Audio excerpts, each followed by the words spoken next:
얼마 전 세계가 놀라운 소식에 주목했습니다. 우리나라 장성호 감독이 만든 영화, 애니메이션 영화 킹 오브 킹스가 미국에서 개봉하자마자 박스 오피스 2위에 오른 것입니다. 그것은 우리나라에서 개봉한, 미국에서 개봉한 영화 중에 최고의 흥행을 한 영화가 되었습니다. 놀라운 것은 이 영화의 내용입니다. 이 영화의 내용은 다름 아닌 예수님의 이야기입니다. 헐리우드에서 종교와 그리고 종교 영화, 특별히 애니메이션으로 성경의 이야기를 극화했다는 것은, 그것으로 흥행한다는 것은 거의 불가능에 가까운 일입니다. 그런데 놀랍게도 이 영화는 미국 관객으로부터 많은 사랑을 받았을 뿐만 아니라 시네마 스코어라고 하는 점수가 있는데요, 거기에 최고 등급인 A+를 받았습니다. 이 등급은 1978년 조사 시작된 이후로 단 128편의 영화만이 이 점수를 받았는데 한국 영화로는 최초의 점수입니다. 장성호 감독은 이 영화를 만들기 위해 10년간 기도하며 준비했습니다. 수많은 사람들의 비웃음과 조롱이 있었지만 그는 포기할 수가 없었다고 말합니다. 많고 많은 소재 가운데 특별히 애니메이션으로 예수님의 이야기를 쓴다는 것이 결코 쉬운 용기가 아니었을 텐데 어떻게 이 영화를 만들게 되었습니까? 라고 질문을 하자 그는 이런 고백을 했어요. 저는 진짜 사랑을 담은 영화를 만들고 싶었습니다. 진짜 사랑. 그런데 아무리 소재를 생각해봐도 인류에 남겨진 진짜 사랑의 이야기는 예수님의 이야기밖에 없더라고요. 그래서 예수님의 이야기를 써내려갔습니다. 종교와 문화, 국경과 언어를 뛰어넘어 그 진짜 사랑의 이야기 담긴 예수님의 이야기가 전 세계 사람들의 마음을 움직이고 있습니다. 여러분, 2025년 우리가 사는 이 세상의 문화 속에 가장 세속적인 곳은 어디일까요? 헐리우드이죠.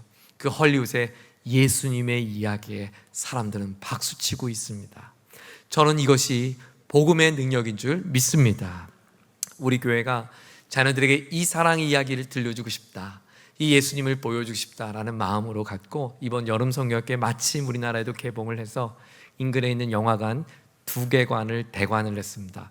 그래서 미취학부터 청년들까지 다 볼 수 있다고 그래서 더빙관과 자막관 2관을 준비하고 자녀들에게는 초대장을 만들었어요.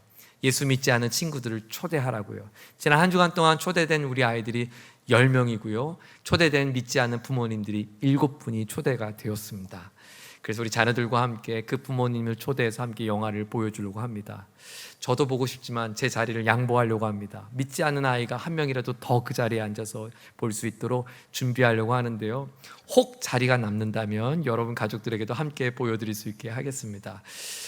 특별히 이 일을 통해서 하나님께서 예수님의 이야기가 증거될 때 우리 자녀들의 마음에 각인되어지고 예수님이 생각나고 눈 감아도 예수님이 떠오르는 그런 놀라운 부흥이 우리 영화관에서 있기를 기도합니다. 예수님은 누구이시길래 이렇게 많은 사람들이 그 예수 앞에 열광할까요? 킹 오브 킹스, 왕 중의 왕이라고 그들은 왜 예수의 이야기를 그토록 노래한 것일까요? 성경은, 오늘 특별히 요한복음은 우리에게 예수님이 어떤 분인지 우리에게 소개하고 있습니다. 첫째로 예수님은 왕 중의 왕이신데 어떤 왕인가? 겸손의 왕으로 오셨다라고 말씀하세요. 오늘 본문 12절과 13절의 말씀을 다 같이 한번 읽어보겠습니다. 본문 12절입니다. 시작. 그 이튿날에는 명절에 온 큰 무리가 예수께서 예루살렘으로 오신다는 것을 듣고 종려나무 가지를 맞으러 나가 외치되 호산나, 찬송하리로다. 주의 이름으로 오시느니 곧 이스라엘의 왕이시여 하더라. 예수님께서 예루살렘에 오신다는 이야기 듣고 많은 사람들이 궁금한 거예요. 아니, 도대체 예수가 누구야? 그래서 예수님이 궁금해서 많은 사람들이 모였습니다. 유월절 절기에는 많은 순례객들이 모여지는데요, 그들이 특별히 예수에 대한 소식을 듣고 종려나무 가지를 흔들며 이렇게 소리를 쳤다는 것입니다. 13절 하반절에 보면 이스라엘의 왕이시여. 그냥 궁금한 게 아니라 예수님을 향해 킹 오브 킹스라고 예수님을 높였다는 것입니다. 우리의 왕이요. 물론 그들은 지금 로마의 압제로부터 건져줄 이 땅을 회복할 왕을 기다렸는지 모르겠어요. 그런데 그렇게 예수님을 향해 왕이여라고 고백했는데 그때 예수님의 모습을 요한은 들려줍니다. 14절을 보세요. 예수는 한 어린 나귀를 보고 타시니. 여러분, 얼마나 우스꽝스러운 이야기가 펼쳐진가 몰라요. 사람들은 우리의 왕이여 라고 소리쳤는데 정작 예수는 한 번도 짐을 실어보지 못한 새끼 나귀를 타고 있습니다. 왕이면 군마를 타고 와야죠. 백마를 타고 와야죠. 경호대의 호의를 받으며 와야죠. 그런데 예수가 너무나도 초라하게 나귀를 타고 옵니다. 그런데 그 나귀를 타고 오는 예수를 본 사람들이 또 종려나무 가지를 흔들며 호산나 호산나 우리의 왕이여 외치고 있다는 것이에요. 여러분, 이상하죠? 그 예수가 멋진 모습이어서 사람들이 열광했다면 이해가 되잖아요. 예수님이 군마를 이끌고 왔다면, 그 예루살렘 성에 들어왔다면 이 본문의 내용이 이해가 되는데 너무 아이러니하지 않습니까? 사람들이 예수를 못 본 것도 아니고 눈앞에 뻔히 새끼 나귀를 타고 오는 그 예수가 무슨 대단한 볼품이 있다고 예수를 향해 이스라엘 왕이여 노래한 것일까요? 조롱한 것일까요? 아니었어요. 그들은 진심이었습니다. 이 이야기를 담은 마태 증언에 의하면 온 성이 소란했다라고 말하고요, 땅이 지축이 흔들렸다고 말해요. 땅이 흔들릴 만큼 사람들은 열광했단 말이에요. 여러분, 왜 예수님의 초라한 모습 앞에 사람들은 열광했는가? 요한은 그 이유를 18절에 이렇게 소개했어요. 18절에 같이 읽겠습니다. 시작. 이에 무리가 예수를 맞으면 이 표적 행하심을 들었습니다. 무엇 때문이래요? 표적 때문이요. 어떤 표적이요? 바로 며칠 전 있었던 나사로를 살려낸 표적이요. 나사로를 죽음과 무덤에서 살려낸 그 소문 때문에 열광한 것이었어요. 그렇습니다. 오늘 사람들의 열광은 예수님의 인격에 대한 열광이 아니었어요. 예수님의 진리 때문에 열광한 것이 아니었어요. 예수님의 참 생명이기 때문에 열광한 것이 아니었어요. 예수님이 하나님의 아들이 된 것을 믿었기 때문에 열광한 것이 아니었어요. 그들의 열광은 그냥 단순합니다. 예수가 필요했습니다. 예수가 우리 집에 뭔가 좋은 일을 할 수 있는 요술방망이가 되리라고 하는 기대감 때문이었어요. 예수가 무슨 모양이 됐든 어떤 풍채를 가졌든 중요하지 않아요. 그가 내게 좋은 일만 하면 된다. 어쩌면 사람들은 지금도 그런 예수님을 열망하는지 몰라요. 그런 예수님을 기대하며 예배하는지 몰라요. 그 예수가 누구든지 난 중요하고 내 사전에 중요한 건 하여튼 우리 집에 복을 주시오, 우리 자녀들 잘 되게 해주시오, 내 가정에 복을 내려주시오. 그래서 예수님을 믿고 있는지 모르겠어요. 그런데 요한은 말합니다. 예수님이 오신 이유는 그 이유가 아니라는 거예요. 예수님은 나귀 새끼를 타고 왔다. 여러분, 이 대목이 무엇을 의미할까요? 왜 예수님은 많고 많은 짐승 가운데 나귀 새끼를 타고 왔을까요? 작은 새끼 나귀, 그것도 짐을 한 번도 실어보지 않은 그 새끼 나귀를 타고 온 것은 우연이 아닙니다. 스가랴 9장 9절은 일찍이 예수님 오시기 전 900년 전에 이런 예언을 했어요. 들어보세요. 시온에 따라 크게 기뻐할지어다, 예루살렘에 따라 즐거이 부를지어다. 보라, 내 왕이 내게 임하시나니 그는 공의로우시며 구원을 베푸시며 겸손하여서 나귀를 타시나니 나귀의 작은 것 곧 나귀 새끼니라. 그렇습니다. 예수님은 구약 예언자가 예언했던 그 메시아, 그 하나님의 아들, 왕 중의 왕, 킹 오브 킹스로 이 땅에 왔는데 내가 누구인가? 내가 온 것은 너희를 섬기러 왔다. 내가 섬기러 오신 예수님임을 지금 표현하고 있는 것이에요. 빌립보서 2장 6절은 말합니다. 그는 근본 하나님의 본체시나 하나님과 동등됨을 취할 것으로 여기지 아니하시고 오히려 자기를 비워 종의 형체를 가지사 사람들과 같이 되셨고 사람의 모양으로 나타나사 자기 모양을 낮추시고 죽기까지 복종하셨으니 곧 십자가에 죽으심이라. 예수님은 하나님이세요. 그런 하나님이, 창조주신 하나님이 자신의 모든 영광을 내려놓고 이 땅에 피조물로 오셨습니다. 왜요? 우리를 군림하기 위해 아니라 섬기기 위해 왔다는 거예요. 저는 생각해 봤어요. 왜 헐리우드이 그 예수의 이야기를 열광할까? 지금 이 시대 말이죠. 왜 그럴까? 사람들이 너무 궁금한 거예요. 지금까지 우리의 왕이라고 통치하는 모든 통치자들은 자기의 권세와 자기의 힘과 자기의 능력과 자신의 계획으로 이 세상을 군림하려고 했어요. 통제하려고 했어요. 우리를 다스리려고 해요. 이 세상에 있는 모든 지도자들은 다 그래요. 자신이 갖고 있는 지위와 명예와 힘으로 우리를 군림하여 자신이 왕됨을 밝히려고 해요. 그런데 오늘 영화관에서 보여지는 예수는 다른 거예요. 예수가 우리의 왕으로 왔다고 하는데, 예수가 왕 중에 왕으로 왔다고 하는데, 그 예수는 나를 군림하기 위한 게 올 것이 아니었다는 거예요. 예수님은 나를 사랑하기 위해 오셨고, 예수님은 나의 손을 잡아주게 오셨고, 예수님은 나의 눈물을 닦아주게 오셨고, 예수님은 나의 가련한 처지에 나의 삶의 자리를 도우려고 오셨다는 거예요. 사람들은 거기에 갈망합니다. 거기에 감동합니다. 그런 왕이라면 나도 그 왕을 만나고 싶다고 갈망한 것입니다. 사랑하는 여러분, 그 예수님이 오늘 우리 교회의 머리이신 예수님인 줄 믿습니다. 예수님은 우리의 인생에 왜 오셨는가? 우리를 다스리고 군림하기 위해 오신 것이 아니라 저와 여러분을 살리러 오셨고, 저와 여러분을 건지러 오셨고, 저와 여러분을 손잡아주러 오신 줄 믿습니다. 언제요? 내가 죄인 되었을 때, 언제요? 내가 실패했을 때, 언제요? 내가 가난할 때, 언제요? 내가 힘이 없을 때, 언제요? 내게 눈물이 많을 그때에 주님은, 세상의 왕은 그런 나를 보잘것없다고, 너는 실패했다고 말하지만 우리의 왕이신 예수님은 난 네가 소중하다고 말씀하신 것입니다. 야고보서 4장 6절은 말합니다. 하나님은 교만한 자를 물리치시고 겸손한 자에게 은혜를 주신다. 사랑하는 여러분, 하나님은 겸손의 왕으로 오신 예수님을 닮은 예수님의 제자를 지금도 찾고 계십니다. 주님처럼 가정을 겸손으로 섬길 아버지를 찾고 있고, 주님처럼 일터를 겸손히 섬길 주님의 제자를 찾고 있고, 주님처럼 못된 교회를 겸손히 섬길 하나님의 사람들을 찾고 계십니다. 겸손의 왕이신 예수님을 닮는 저와 여러분 되기를 주님의 이름으로 축원합니다. 주님이 우리에게 어떤 왕으로 오셨을까요? 주님은 우리에게 겸손의 왕으로 오셨습니다. 그러나 여러분, 예수님이 우리 인생에 겸손의 왕으로 오신 것보다 더 중요한 것이 있습니다. 10배, 100배, 1000배 더 중요한 일이 있습니다. 예수님은 우리에게 겸손의 왕으로 오셨을 뿐만 아니라 예수님은 우리에게 생명의 왕으로 오셨습니다. 오늘 본문 20절과 21절의 말씀을 같이 함께 읽겠습니다. 시작. 명절에 예배하러 올라온 사람 중에 헬라인 몇이 있는데 그들이 갈릴리 벳세다 사람 빌립에게 가서 청하여 이르되 선생님이여 우리가 예수를 배우고자 하나이다 하니. 여기 6월절에 예루살렘에서 함께 예배하러 온 많은 순례객들이 일찌감치 도시를 채웠습니다. 이 순례객 중에는 정말 하나님을 경외하는, 좋아하는 하나님의 사람들이 모였겠죠.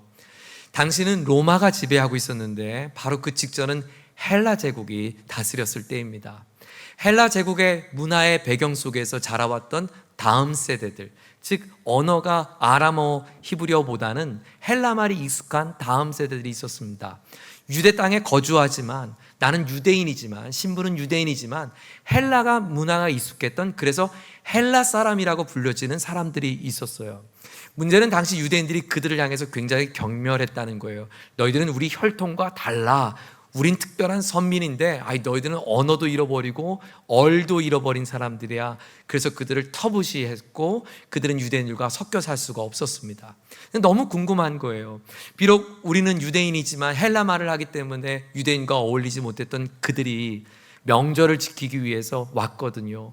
왔는데 유대의 왕 중에 왕이 나왔다가 하니 우리 왕이 온 거잖아요. 비록 사람들이 우리를 인정해주지 않지만 우리 왕이 왔으니까 얼마나 궁금합니까?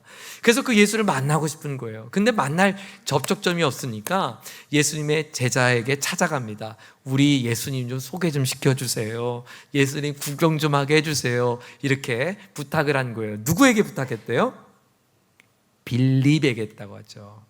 여러분, 왜 빌립에게 했을까요? 많고 많은 제자들 중에 빌립이라는 이름이 헬라식 이름이에요. 그 빌립이 헬라식 이름을 갖고 있었으니까 그 헬라 언어를 하는 그들에게는 그나마 가까이 할 수 있는 좋은 통로가 된 거죠. 또 한 사람의 헬라식 이름이 있었어요. 그게 안드레예요. 이 두 이름은 유대 사람의 이름은 아닙니다. 헬라식 이름을 갖고 있던 제자에게 부탁을 해요. 우리 예수님 좀 만나게 해주세요. 예수님이 그 이야기를 듣습니다. 예수님, 저 이방 문화에 익숙했던 헬라 사람 몇이 이 마을에 왔는데 예수님 만나고 싶대요. 그때 예수님께서 놀라운 말씀을 하셨어요. 때가 왔구나. 23절입니다. 같이 읽겠습니다. 23절 시작. 예수께서 대답하여 이르시되 인자가 영광을 얻을 때가 왔도다. 때가 왔다는 거예요. 어떤 때요? 영광을 얻을 때. 그 예수님이 말씀하신 그 때란 다른 것이 아니라 다름 아닌 예수님께서 죽으실 때를 말했어요. 십자가 틀에서 사형당하는 때 말이죠. 여러분 한번 생각해 보세요. 당시 십자가에는 지금이야 우아하고 아름다운 나무의 형틀이지만 당시 로마 시대의 십자가는 이 세상에 존재하면 안 될 인간에게 했던 심판의 툴이었어요. 재판의 툴이었어요. 넌 숨도 쉬지 마. 이 땅에 살 가치도 없어. 그냥 못 박아 죽어. 그래서 그 사람을 무참하게 죽인 사형 틀이었단 말이에요. 그 사형 틀에 예수가 매달린 거예요. 그게 무슨 영광스러운 일입니까? 여러분, 우리의 영광은 뭡니까? 우리가 생각하는 영광, 연예 대상을 받아서 1등 했던 그가 이 모든 영광 하나님께 올려드립니다. 와, 그가 크리스찬이었대. 그가 1등해서 하나님께 영광 올려드렸대. 그때 쓰는 단어가 영광 아닙니까? 우리의 머릿속엔 그게 영광이죠. 아니 글쎄 대학 떨어졌대. 그게 무슨 영광이에요? 사업 실패했대. 그게 무슨 영광이에요? 아유 그 사람 그 가정 그렇게 힘들어졌대. 그게 무슨 영광이에요? 그것은 수치요 부끄러움이잖아요. 근데 예수님 말씀하신 거예요. 내가 그 수치를 당했고 내가 그 부끄러움을 당할 것이고 내가 그렇게 사람들에게 조롱을 당할 그 자리에 갈 건데, 우리 식으로 말하면 대학 떨어질 건데 사업 실패할 건데 그게 하나님의 영광의 때가 온 거야 라고 말씀했다는 거예요. 이상하잖아요. 그것은 영광의 때가 아니잖아요. 우리가 생각하는 영광과 다르잖아요. 그런 궁금한 우리에게 왜 예수님이 영광의 때라고 설명했는지가 24절에 설명하고 있어요. 자, 24절 말씀을 같이 읽겠습니다. 시작. 내가 진실로 진실로 너에게 이르노니 한 알의 밀이 땅에 떨어져 죽지 아니하면 한 알 그대로 있고 죽으면 많은 열매를 맺느니라. 왜 예수님의 십자가가 영광일까요? 예수님 말합니다.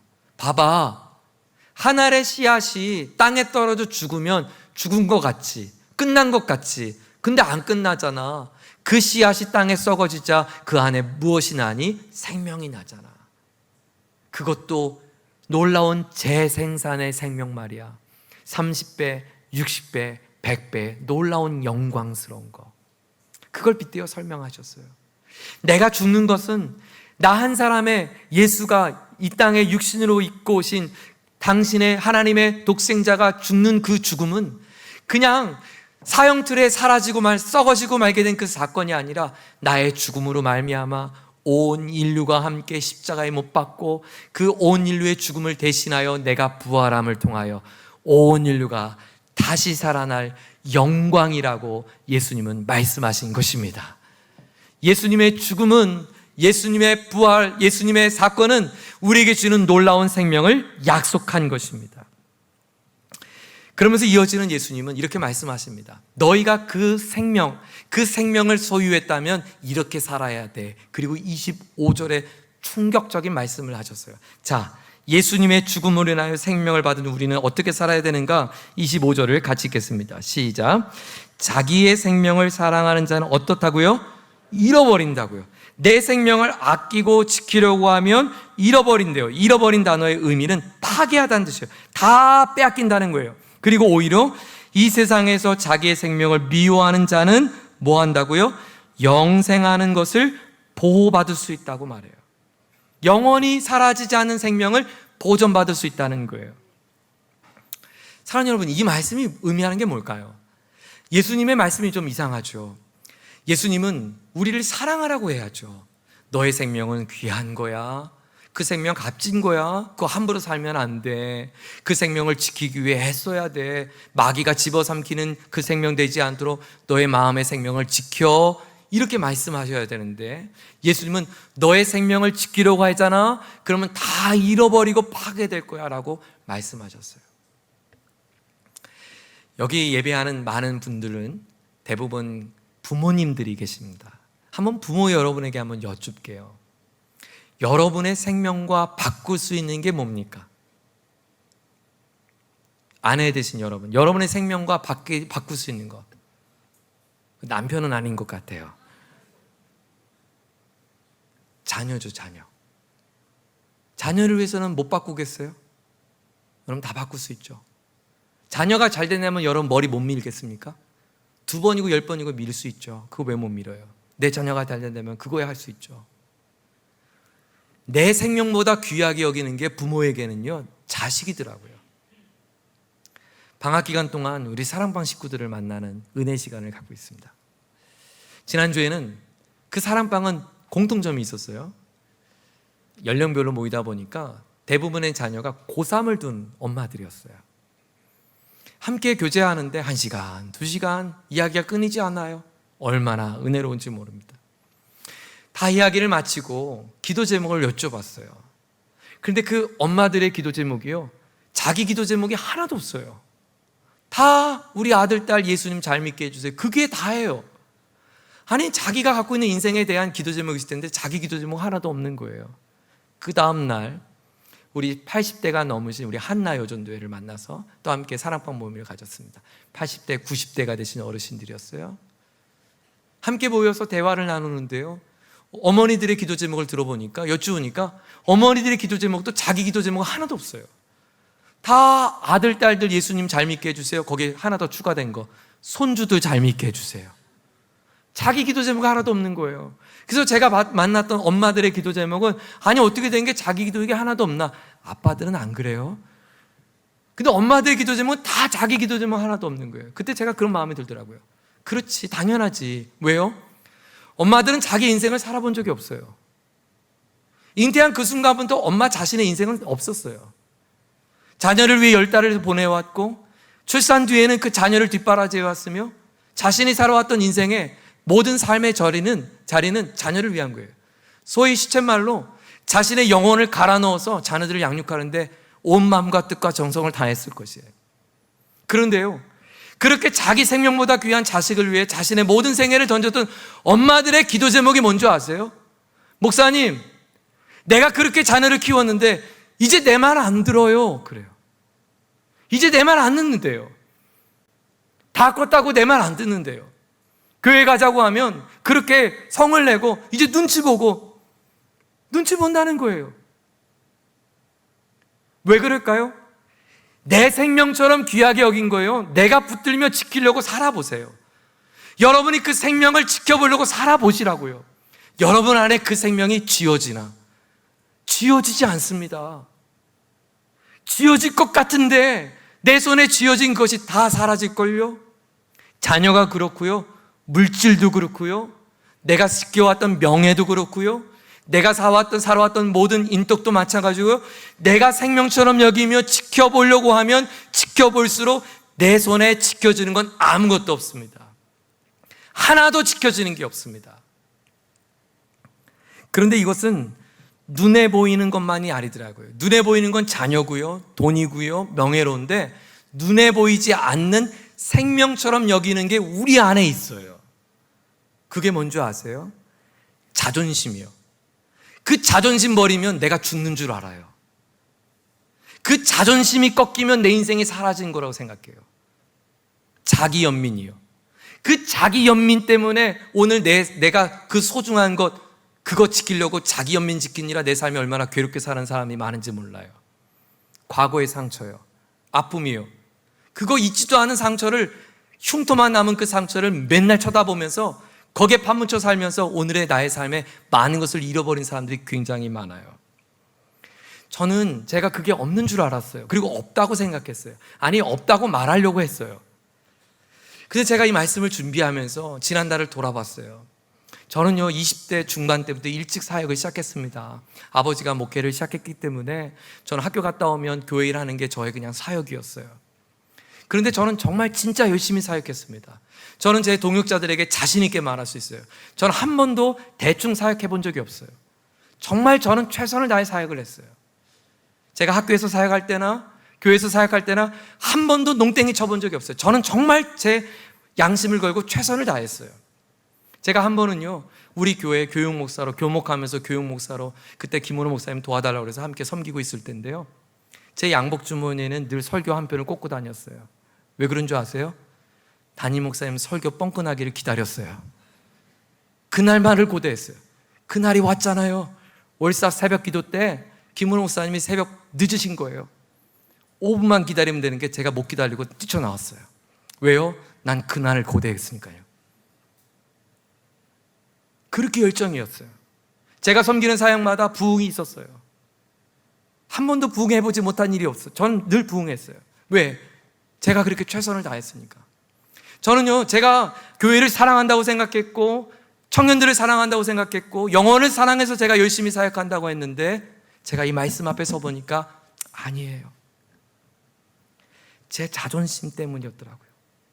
다른 사람에게 뒤처지고 싶지 않은 열등감 때문이었더라고요. 제가 왜 그 대형교회에서 그렇게 열심히 사역했나 했더니, 이름도 없는 초교파 교회에서 안수받은 목사라고 무시당하고 싶지 않아서 그렇게 열심히 사역했더라고요. 내가 오르면 오를수록 내가 본때를 보여주자는 마음으로 정말 열심히 사역했거든요. 근데 그게 제가 주님을 사랑했던 사랑이 아니라 제 연민이었고 저의 교만함이었고 열등감이었고 저의 자존심 지키기 위함이었어요. 그러니까 그 사역 마치고 집에 돌아오면 번아웃 되는 거예요. 공허한 거예요. 사역 마치고 녹초가 돼서 집에 오면 밥도 못 먹어요. 제 마음에 공허함이 막 쓰나미처럼 몰려 이루 말할 수가 없어요. 그래서 제가 왜 그럴까? 난 열심히 사역했는데 왜 내 안에 공허함이 찾아올까? 지금 보니까 자기 연민으로 사역했던 저의 열매였더라고요. 지난 월요일 날 하나님께서 시편 63편의 말씀을 묵상하게 하셨어요. 특별한 날이었어요. 아침에 일어나서 그 말씀을 묵상하는데 주의 인자하심이 생명보다 나음으로 이 구절이 저의 신비를 깨웠어요. 이해가 안 되는 거예요. 시편 63편의 배경은 이렇습니다. 물이 마른 메마른 척박한 땅에 시인이 내가 목말라 죽겠사오니 내가 주를 앙망하나이다, 이 노래예요. 그럼 여러분, 물이 없는 척박한 땅에서 주를 앙망하면 무엇을 앙망하는 거예요? 이런 앙망이죠. 살고 싶어요. 하나님, 물 좀 주세요. 제게 우물터를 보여주세요. 제게 사람 귀인을 보내서 도움을 주세요. 제게 힘을 주세요. 이렇게 앙망해야 자연스러운 뉘앙스잖아요. 그런데 물이 없는 척박한 땅에 있는 시인이 뭐라고 얘기하냐면, 내가 생명을 보존하는 것보다 하나님의 인자하심, 즉 사랑이 더 좋습니다라고 노래하는 거예요. 아니, 이해가 안 되잖아요. 지금 생명이 헐떡거리면 이 생명을 지켜달라고 기도해야지, 자기 생명은 뒤로 하고 무슨 하나님의 사랑을 고상하게 노래한단 말이에요. 제가 너무 이해가 안 돼서 아내에게, 여보, 당신은 이 말씀이 이해가 돼? 나 이해가 안 돼. 그때 아내도 글쎄요, 그걸 왜 네가 고민해야지 나한테 말해, 막 그런 눈빛으로 저를 보더라고요. 그때 마침 저희 둘째 아들이, 중3 된 둘째 아들이 물을 마시러 지나가는 길에, 혜성아, 아빠가 이 구절이 이해가 안 돼. 아니, 주의 인자하심이 생명보다 낫다는 게 이게 무슨 말일까? 라고 했더니 혜성이가 저를 딱 쳐다보더니 1초도 안 걸려 이렇게 말하는 거예요. 아빠, 우리의 생명은 영원한 게 아니라며. 그거 사라지는 거라며. 진짜 영원한 건 하나님이 주신 생명이라며. 그러면 하나님의 사랑이 더 중요한 게 맞겠네. 아빠의 생명이 영원한 게 아니고 하나님이 주신 생명이 영원한 거면 아빠는 지금의 생명을 붙드는 게 아니고 하나님의 사랑을 붙드는 게 맞지. 그거 목사인데도 몰라? 가로 점점점. 그건 말하지 않았는데 눈빛으로 다 말했어요. 시인이 광야에 물이 없는 건 지금 내가 갖고 있는 생명의 감정의 상태죠. 그죠?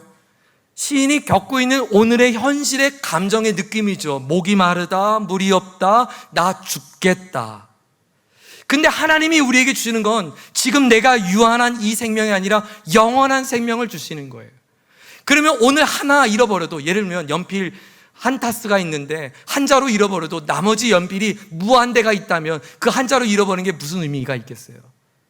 내게 그 생명 하나 잃어버리는 게 뭐 어때요? 하나님이 주신 생명을 잃어버리지 않는 게 더 중요하지. 그러니까 시인은 내게 주어진 광야의 생명을 잃어버려도 난 하나님의 사랑을 잃어버릴 수는 없습니다. 제가요, 우리 혜성이 이야기 듣고 박수치며 아내에게 말했어요. 여보, 나 이제 목회 이 성구로 나는 목숨을 걸 거야. 내 생명을 하찮게 여길 거야. 나 내 생명 지키려고 살지 않을 거야. 나 자기 연민에 빠지지 않을 거야. 나 박수받고 존경받고 유명한 목사 되어서 사람들에게 잘한다, 부흥한다 그 소리 듣는 목사 되고 싶지 않아. 나 그거 하나도 안 중요해. 나 진짜 중요한 건 오늘 나를 통해서 잃어버린 영혼들이 주 앞에 돌아오는 그 생명, 하늘의 생명을 함께 누리는 것이 난 더 행복할 것 같아. 나 그것으로 내 인생의 목회를 걸 거야. 우리가 함께 예배하는 이곳은 한국성서대학교는 인립 강태군 목사가 세운 학교입니다. 그는 세상으로 성공한 목자이며 학자이고 존경과 부를 누릴 수 있는 지위와 조건과 위치를 가진 사람이었어요.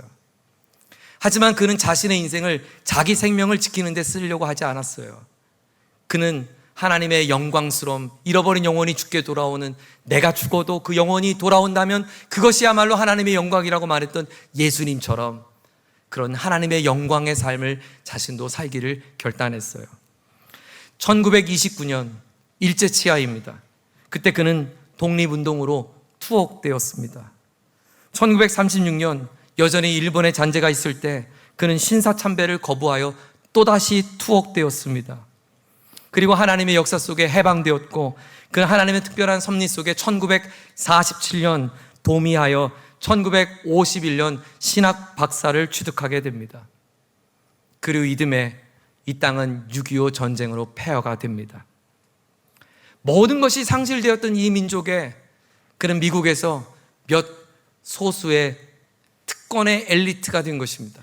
그는 얼마든지 다시 이 땅에 와도, 아니 도미하에서 미국에 산다 해도 부와 귀와 명예와 명성을 누리게 충분한 지위를 가졌어요. 하지만 그는 자신의 생명을 지키는 데 인생을 걸지 않았습니다. 예수님처럼 영광의 때, 그 영광의 때를 바라보며 자신의 삶을 살기를 결정했습니다. 그래서 그는 귀국합니다.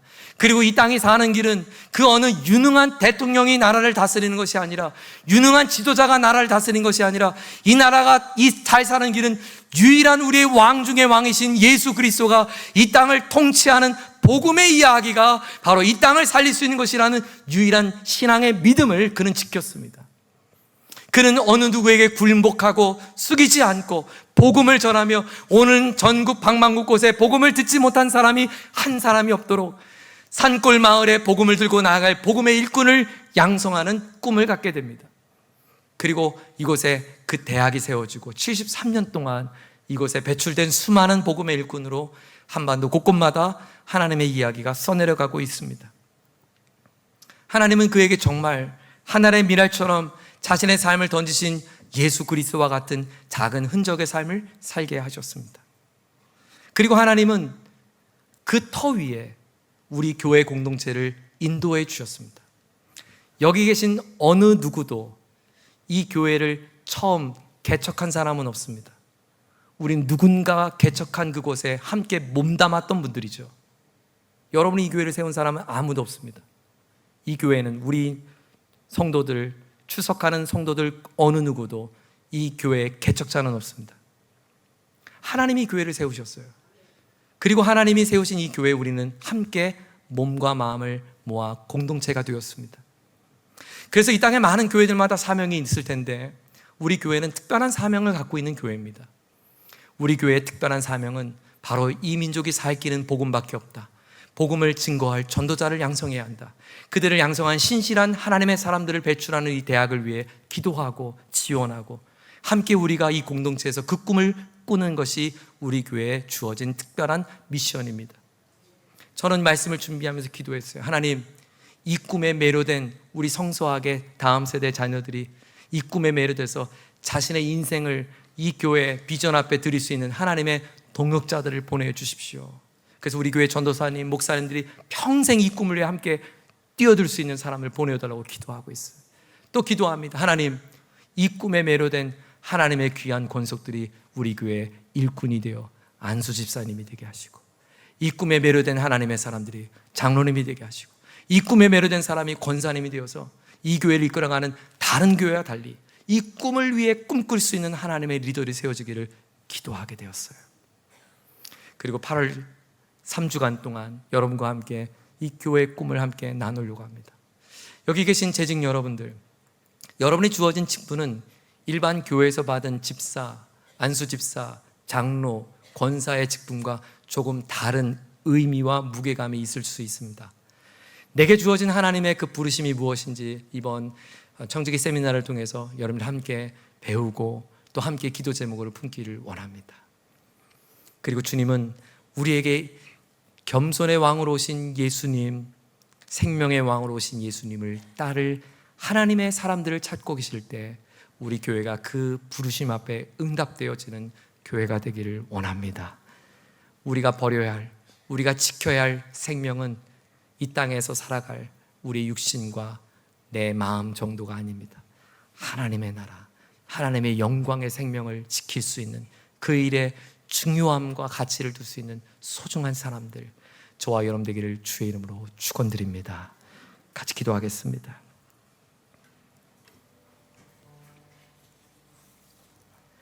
이 시간 한번 마음의 손을 얹기를 원합니다. 하나님, 우리에게 예수님을 보내주셔서 감사합니다. 겸손의 왕으로 오신 예수님, 생명의 왕으로 오신 예수님, 우리도 작은 예수님을 따르는 제자가 되어서 우리 가정과 일터에서 겸손의 삶을 살며 잃어버린 영혼을 살리는 생명의 삶을 살아갈 수 있도록 우리 가정과 인생을 써주시옵소서. 우리 교회를 사용하여 주시옵소서. 우리 다 같이 함께 한 음성으로 주님 앞에 기도하겠습니다. 함께 기도합니다. 하나님 아버지, 우리에게 예수님을 보내주셔서 감사합니다. 흑암과 절망이었던 우리에게 킹 오브 킹스, 왕 중의 왕이신, 만왕의 왕이신 예수님께서 오셔서 겸손의 왕으로, 생명의 왕으로 우리를 다스리시고 살려주시니 감사합니다. 우리도 주님을 따르는 제자가 되길 원합니다. 우리도 주님을 따르는 일꾼 되길 원합니다. 우리도 주님을 닮아가는 하나님의 사람들 되길 원합니다.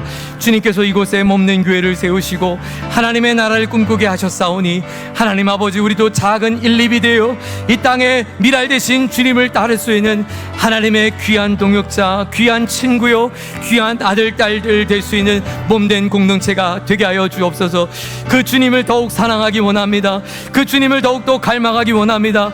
그 주님을 바라보기 원합니다. 그 예수님의 사랑 안에 거하는 우리 모두가 되게 하여 주시옵소서. 하나님, 우리에게 예수님을 보내주셔서 감사합니다. 겸손의 왕, 생명의 왕 예수께서 만왕의 왕, 킹 오브 킹스, 우리의 왕이심을 믿습니다. 주님을 따르며 닮아가며 주님을 쫓으며 주의 부르심 앞에 한 걸음 달려갈 수 있는 아름다운 공동체가 되게 하여 주시옵소서. 예수님의 이름으로 기도드립니다. 아멘. 우리 모두 함께 자리에 일어나시겠습니다. 오늘 주신 말씀 생각하면서요, 예수님 사랑합니다. 예수님, 내가 주님을 사랑합니다. 온 마음 다하여 사랑합니다. 우리 찬양으로 하나님 앞에 우리 마음을 올려드리겠습니다. 예수 사랑합니다. 예수 사랑합니다. 사랑합니다. 온 마음 다하여 오직 주님 한 분만 간절히 도원합니다. 예수님 사랑합니다. 예수 사랑합니다. 주님을 사랑합니다. 온 마음 나요 오직 주님 한 분만 간절히 도원합니다. 넘쳐나네 넘쳐나네 넘쳐나네 주님을 향한 주를 향한 내 속에 갈망이 주님께로 날 이끌어 주소서. 주님을 더 원합니다. 넘쳐나네 넘쳐나네 넘쳐나네 넘쳐나네.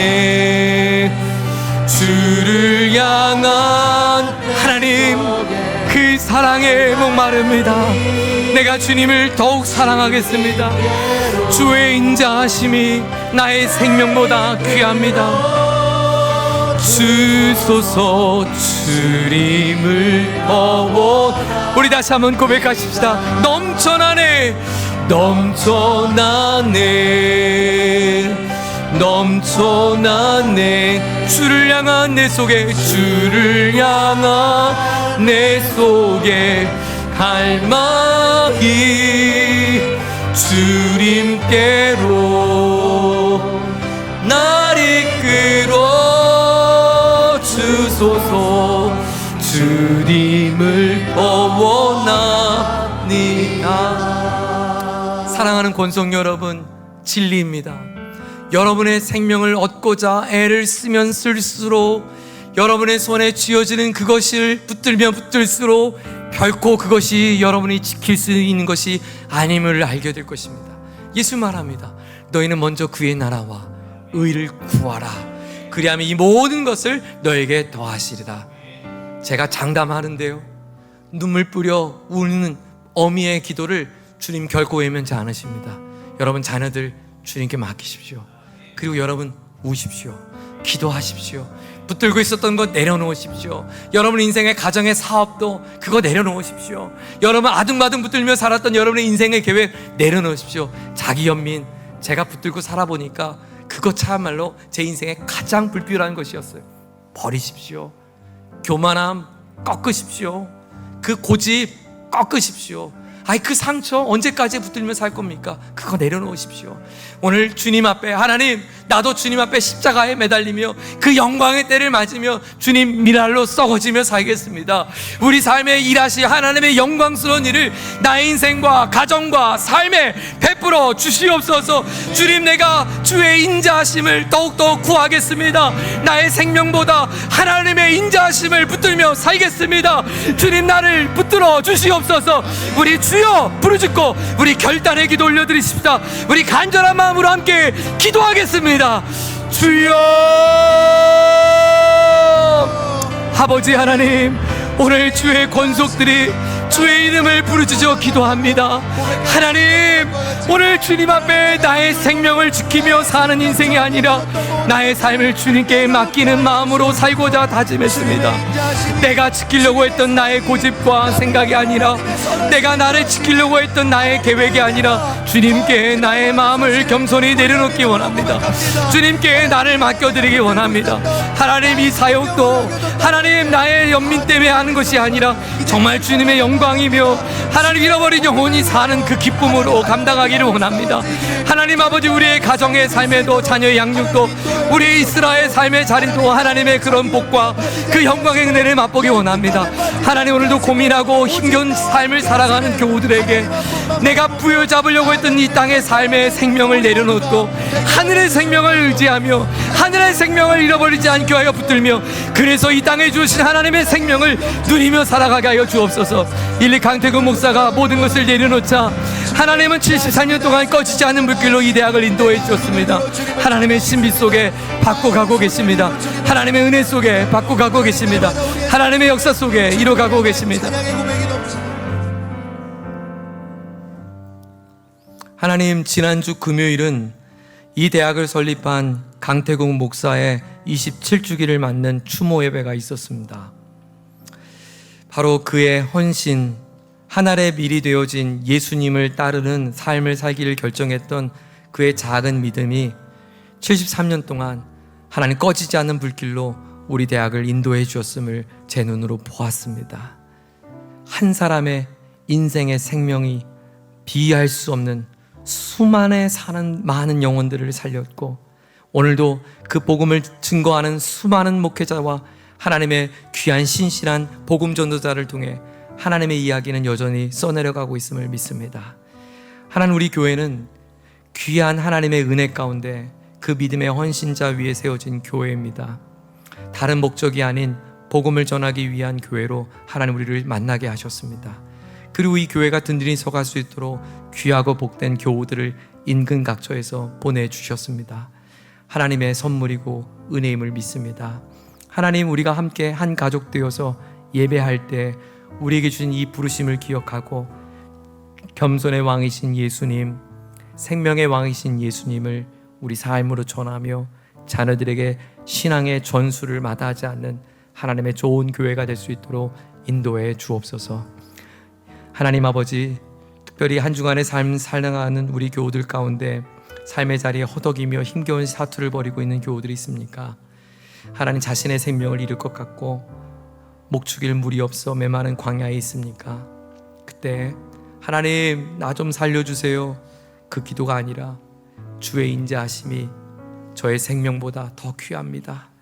이 귀대한 고백으로 그 하나님이 어떻게 먹이시고 입히시는지, 그 하나님의 영광을 구하는 그의 인생 가운데 하나님 어떤 기적을 베푸시는지 하나님 마음껏 누리며 간증할 수 있는 우리 교우들이 다 될 수 있도록 인도해 주시옵소서. 하나님, 부족한 종을 주님의 몸된 교회에 섬길 수 있는 목자로 세우시니 감사합니다. 지금까지는 저의 연민으로, 자기 고집으로, 교만함으로, 열등감으로 사역을 해왔다면 이제는 정말 주님 사랑하는 마음으로 몸된 교우들을 섬기는 하나님의 종 되길 원합니다.